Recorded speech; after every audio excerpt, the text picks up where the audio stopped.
Hi, I'm Parneet Jaggi, and in this third lecture on Saint Joan by George Bernard Shaw, we'll be taking up the varied themes and symbolism prevalent in the play Saint Joan. Now, as we know, this play created a history by taking up a historical figure like Saint Joan, who was later canonized as a saint years after her death. So, when we look at the play, as we discussed its summary in detail in the last lecture, we see a variety of themes being taken up. In the first place, we have self assuredness of this girl, Saint Joan.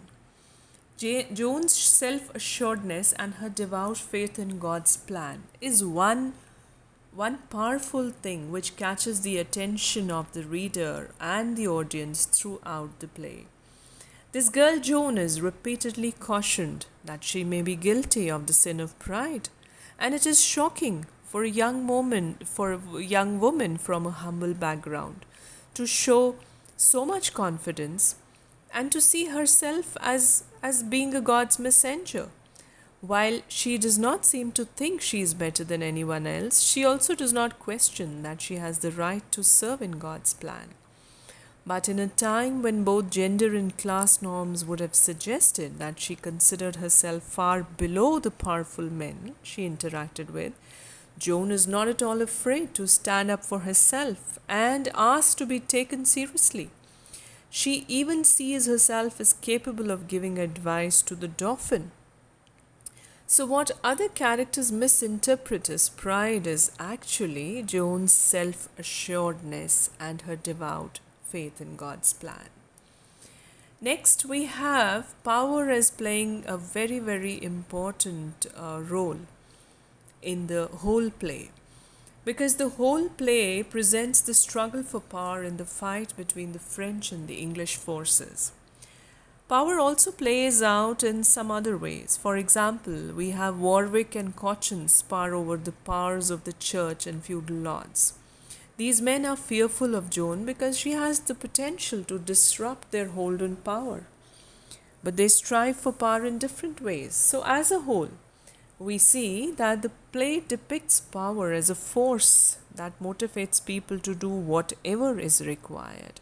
And she dies just because she ends up caught in the middle of power struggles. And many people are willing to let her burn even though they know she is completely innocent. Then we have a very universal theme, the gender. She is a strange character. She is a woman, but she acts like a soldier, a man. And she refuses to do the things that she is expected, like getting married and listening to what men say to her. Instead of all this, she rebels against the conventions of her time and chooses to pick her own path. She sees her gender as irrelevant to the mission that she's carrying. She feels God has chosen her and she'll follow God's orders no matter what He is asking. So we see for men around her, Joan's gender is a big, huge negative issue. And her refusal to conform to gender norms and dress like a woman represents one more way in which she threatens to disrupt the delicate power balance of the medieval power. Then we have the holiness. Throughout the play, there is a debate going on, discussion going on in all the forces, French as well as English, whether Joan is a holy figure or a fraud or a fake human being. Now, interestingly, many of the characters that serve the church are among the first ones to accuse her of being a fraud and question her ability to perform miracles. Now, they know better than anyone else that holiness can be feigned as a way to manipulate people or to hold on to power. So, it is typically the more humble characters, such as common soldiers, who believe most earnestly in her holiness. She herself is surprised when characters question her motives because her faith is so integral to her. It never occurs to her that anyone would use God or holiness as a tool for manipulation. Then we have the theme of justice, which emerges as a major theme in the play, especially since Joan's trial plays an important, a prominent part. Now, most people would assume here that a lengthy court trial carried out by educated people would result in a just verdict. But G.B.Shaw here shows that this is not always the case. Many of the people involved in her trial are determined to see her executed whether she is guilty or not. The play also shows that integrity and good deeds are not always rewarded justly. Joan lives according to her principles. She never does anything wrong.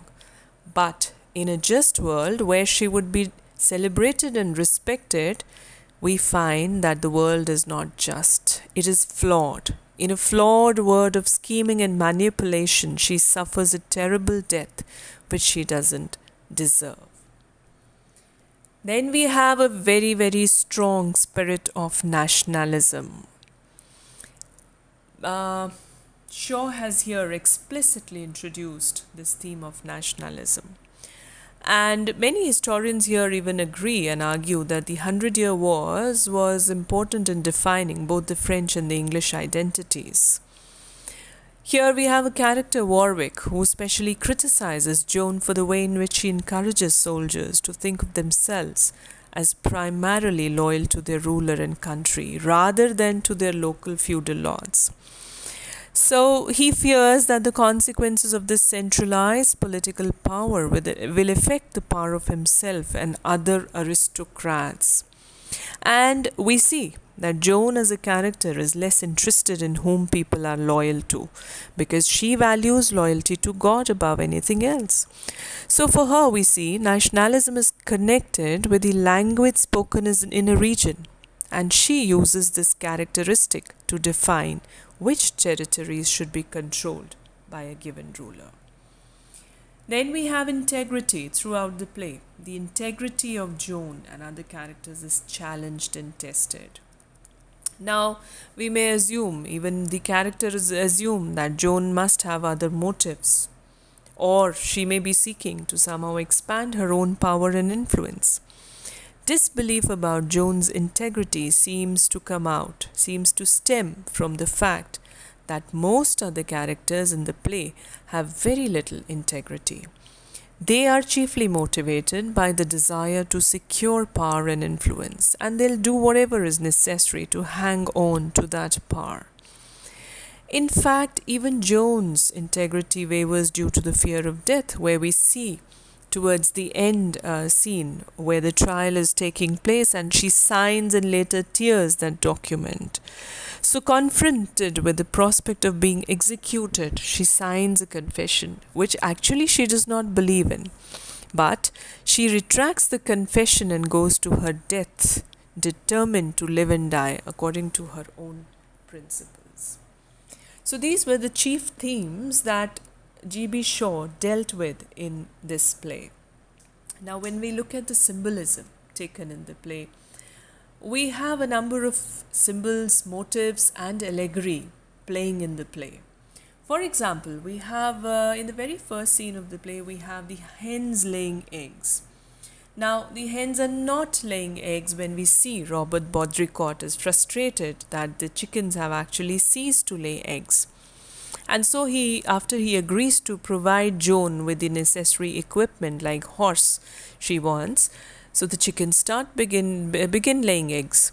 So this is a kind of a symbol which symbolizes rebirth, renewal. Renewal of what? Renewal of the French military forces, the power, the vigor in them. Now, before Joan comes to the scene, the French forces are in the state of stagnation. They are losing, and they lack leadership because of the Dauphin's precarious position.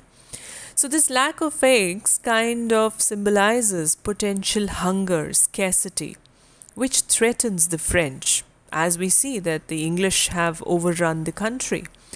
So now these hens, when they start laying eggs again, it symbolizes the hope that Joan has brought to them. So, because she's also a farm girl and her femininity, rebirth. So we see it as a powerful symbol.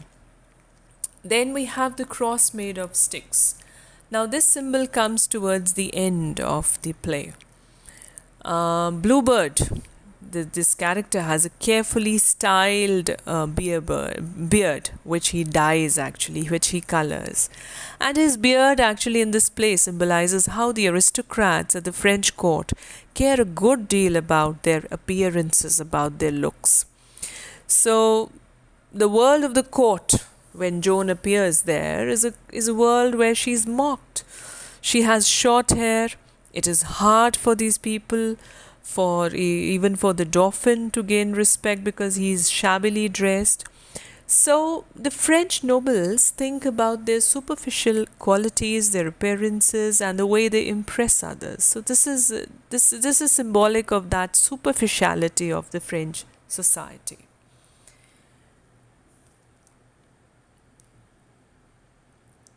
Then we have, I'm sorry, I missed the cross made of sticks. As I was talking, this cross made of sticks was actually a symbol used towards the end of the play.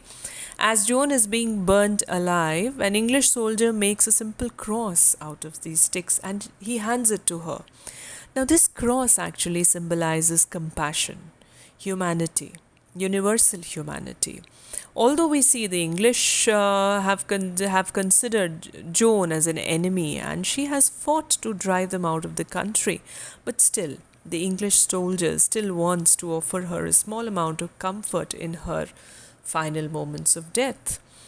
So, this gesture of offering the cross symbolizes the idea that people have a shared bond which actually crosses, transcends language, religion, and even nationality.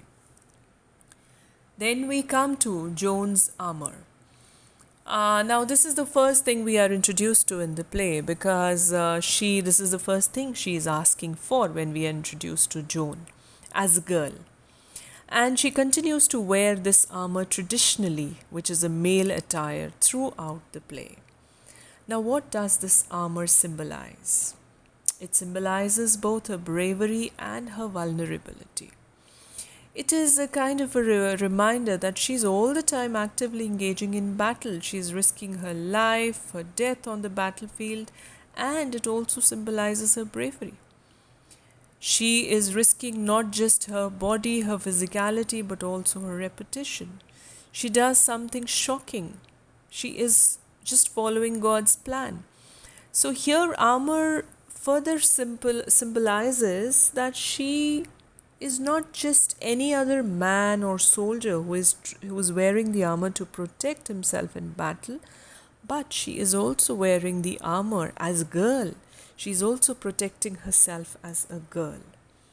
So then we have the statues of Joan. Now these are the visions that appear towards the end of the play. In fact, in the epilogue, we see these statues of Joan. These statues symbolize how Joan will eventually appear and reappear. She will achieve fame and glory. Even when she is executed, the English and the church hope that they can wipe out her memory and she'll be forgotten. However, her fame lives on for hundreds of years. Ironically, she is persecuted by the church and government during her lifetime. But after her death, she is highly appreciated and celebrated. So these statues symbolize how it is important to know the history of celebrated figures. They may have lived different experiences than what their reputation actually suggests. So St. John as a character, as a figure, as a historical figure, has been a source of motivation for our generations past and for times to come. So we are thankful to George Bernard Shaw for presenting her in front of the world in such a graceful style. So this was my interpretation of the play St. Joan by George Bernard Shaw. Thank you for now.